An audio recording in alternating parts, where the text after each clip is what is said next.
Kusmi, pekerja tambak ikan di Gampong Suakride, Kecamatan Johan Pahlawan, Aceh Barat ditemukan tak bernyawa, Minggu, 25 Februari 2024. Pemilik tambak, Burhan mengatakan jasad yang ditemukan tersebut merupakan pekerja dari pihak ketiga.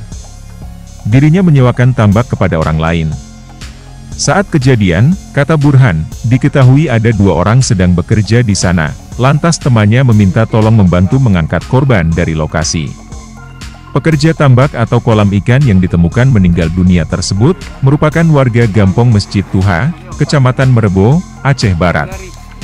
Koordinator Lapangan Rescue Kantor BPBD Aceh Barat, Kismar, mengatakan dari keterangan didapat pihaknya, lambung korban diduga kambuh saat bekerja lalu kemudian terjatuh di lokasi.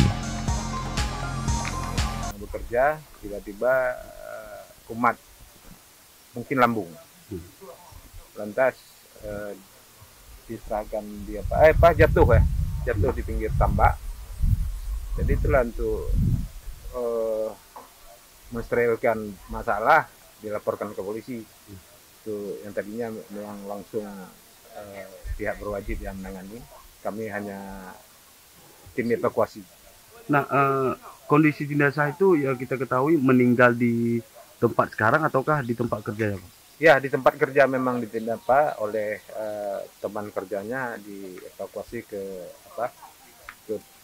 sedikit tempat yang sedikit aman.